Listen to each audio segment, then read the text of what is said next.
And on the left, you can see the common carotid, left common carotid and the left subclavian are emerging as independent vessels. So altogether, the arch of aorta is giving origin to 3 arteries. These arteries are going to supply the head and neck and the upper limb. On the right side, there is a brachiocephalic trunk that will split into right common carotid and right subclavian.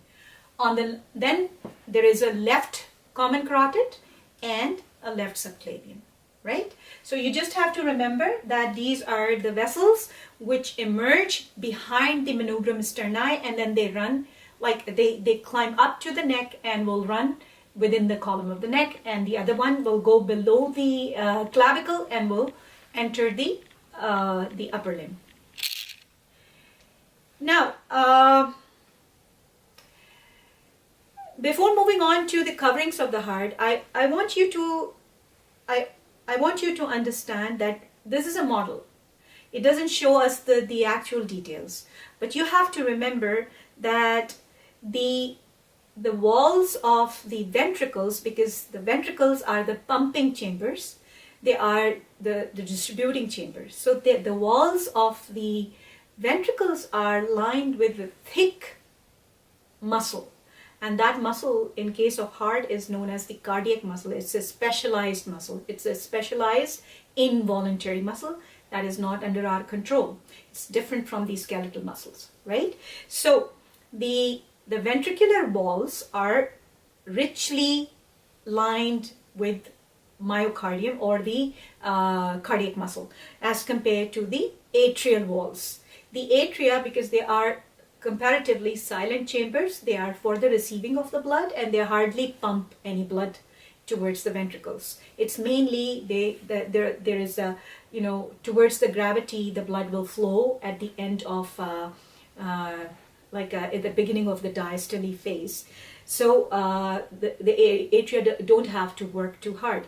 So the walls of the atria are lined with a thin layer of cardiac muscle, while the walls of the ventricles are lined with thick, and especially the left ventricle, because it's the chamber which is going to pump blood throughout the systemic circuit. It has to work against the gravity and also has to work a lot as compared to the right ventricle. So the wall of the left ventricle will be 3 times thicker. The musculature of the wall of left ventricle will be 3 times thicker than the musculature of the wall of the right ventricle. Because the right ventricle, you can understand that the lungs are located, they are flanking the heart. So the right ventricle, all it has to do is to eject blood into the pulmonary trunk, and the pulmonary trunk will take that blood to the sides of the heart. Those are the 2 lungs. So it doesn't have to face much resistance. The pulmonary circuit is shorter and provides less resistance to the right ventricle. So the wall of the right ventricle is thinner than the left ventricle. Okay. The other feature I want you to mention, that is one of the external features, that these interventricular grooves, or sulci, they are in a live state, in a real specimen, they are completely filled by fat, because these blood vessels, the coronary blood vessels, they need insulation and protection. So always remember, there is an organ fat wrapped around every vital organ of our body, and the most vital organ, one of the most vital organs, is the heart.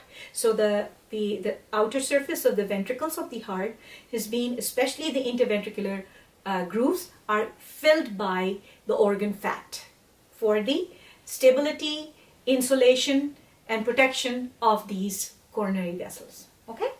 Now, let's move on to this drawing, which actually is showing you a section through the left ventricle, say for example. So this is the left ventricular cavity, and this is the wall of the left ventricle. What I'm trying to show you in this drawing are the membranes which are covering the heart. Just like the lungs, just like any other organ, the heart is also covered by a membrane, like a double-layered membrane, and that membrane is known as the pericardium. okay, because it is around the cardium, pericardium.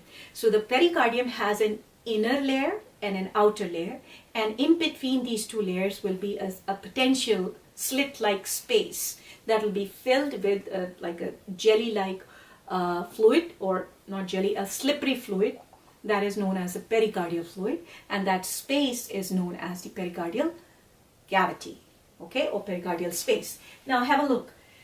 Here I have used the color coding. So this black is representing the myocardium, or the wall, muscular wall of the heart, and then the outer surface of the heart is being covered by this pink colored membrane, which is known as the visceral pericardium.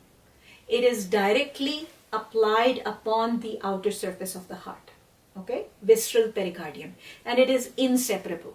If you will try to separate the visceral pericardium, you're going to damage the wall of the heart itself, because it is tightly adherent to the viscus. That's why it is known as the visceral pericardium. It's a serous membrane, a slippery membrane.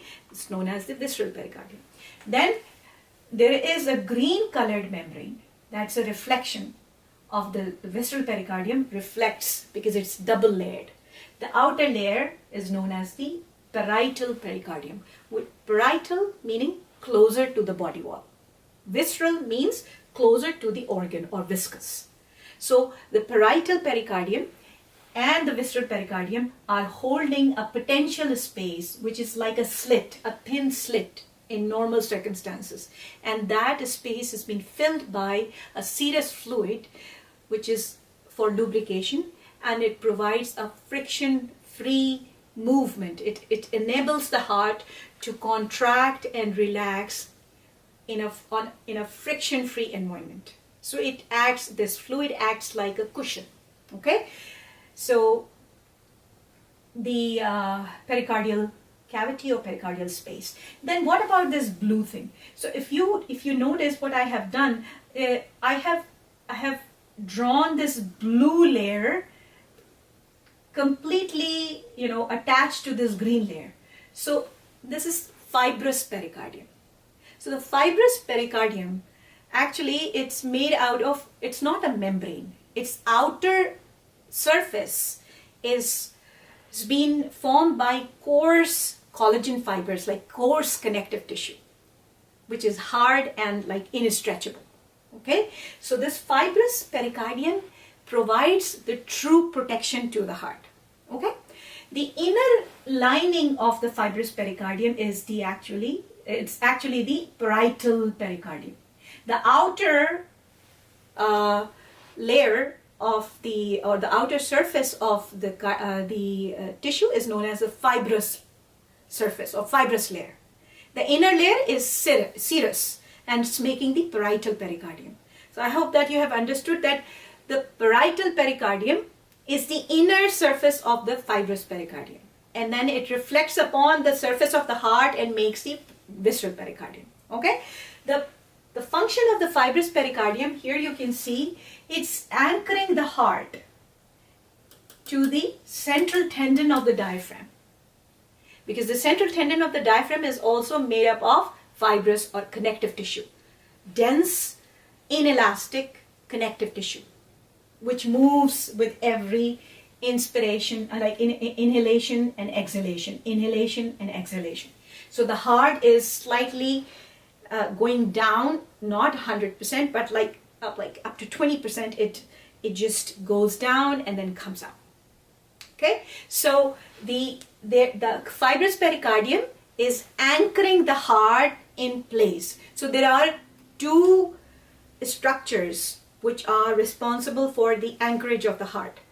One is the fibrous pericardium. It is blending with the central tendon of the diaphragm and keep the heart in place on the central tendon, while the other structures are the four pulmonary veins, because the four pulmonary veins will be emerging from two lungs, and they will be coming and will be opening into the left atrium. So imagine my fingers are representing the pulmonary veins and my hands are representing the lungs. So the heart is being anchored in place with the help of these pulmonary veins. Once you clip the pulmonary veins, you can take the heart out after removing the fibrous pericardium.